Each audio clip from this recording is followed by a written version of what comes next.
Governor, the eldest boy, he died young in 1928, at 28 years of age in 1930. Claire Brophy, she became Claire Brophy, my Aunt Claire. Believe it or not, that was Uncle Francis Governor. They put them in dresses at that time. Don't be laughing. If you were born that time, you'd be put in a dress as well. He didn't pick to be put in a dress. He was just put in a dress. That's Madeleine Governor. She became Madeleine Dundon, became the chairman of Corcoran and Company. Paddy Governor, managing director of Corcoran and Company. That's Granny Carbery now, Kathleen Carbery, and that's her brother Hugh.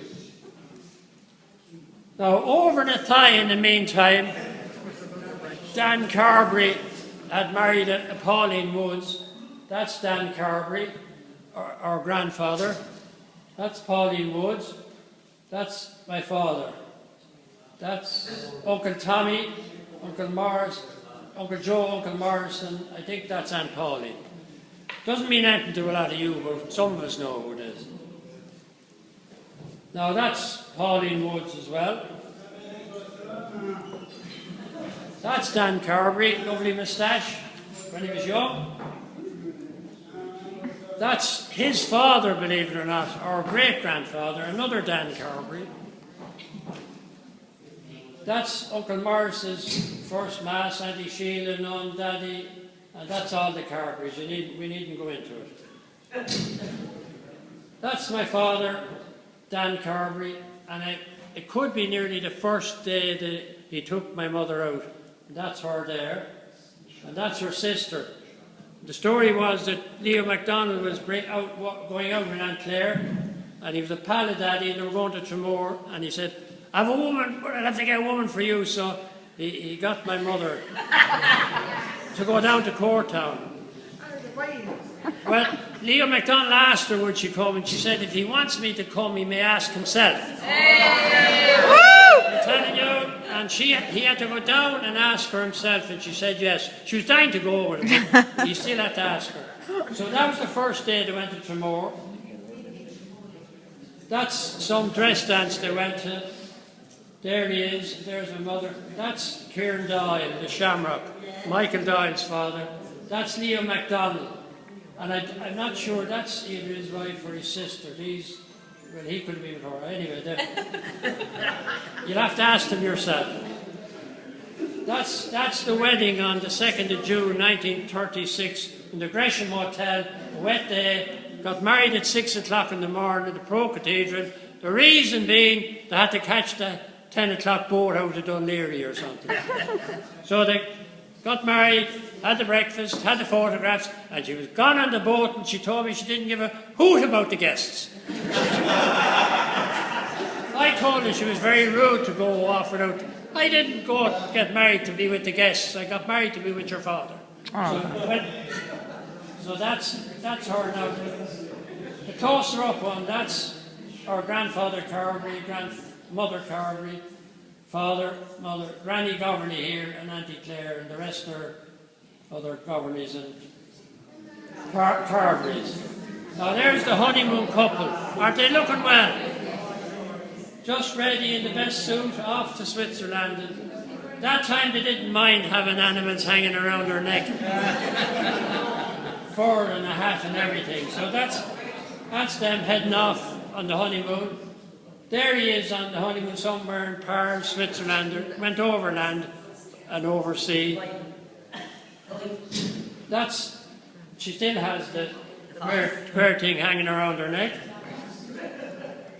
There he is coming out of the ice house in Switzerland, Daddy, with the sunglasses.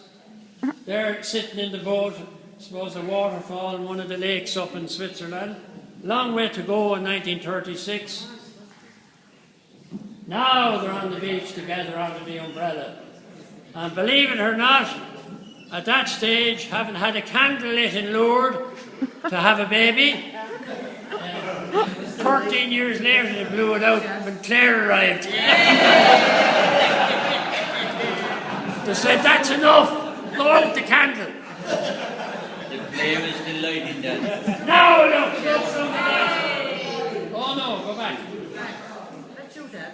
No, that's Pauline's head sticking up there. Look, the most photographed baby in history. Kept taking photographs of her, and gradually, as we all arrived, less and less photographs. What are you start again? No, I want no comments at all. I told you to be quiet. I can't hear them anyway, so it doesn't matter. There is Brian Keogh's father, Walter Keogh. That's Mrs. Ewing, his sister, Sheila Keogh. That's my father. He's put on the road. Now, that a hell of a car. And that is down in Pembroke. That's where Drummond's was here. And that's just up in Bourne Street up there. But isn't that some car in the 1930s? That's a great... I gave that to Brian Keogh. He was delighted with him, God rest him. His father in the car. That's grandfather Carbery and my mother and Pauline. And Pauline may be able to tell me who she is. I think it was a special nurse, was it?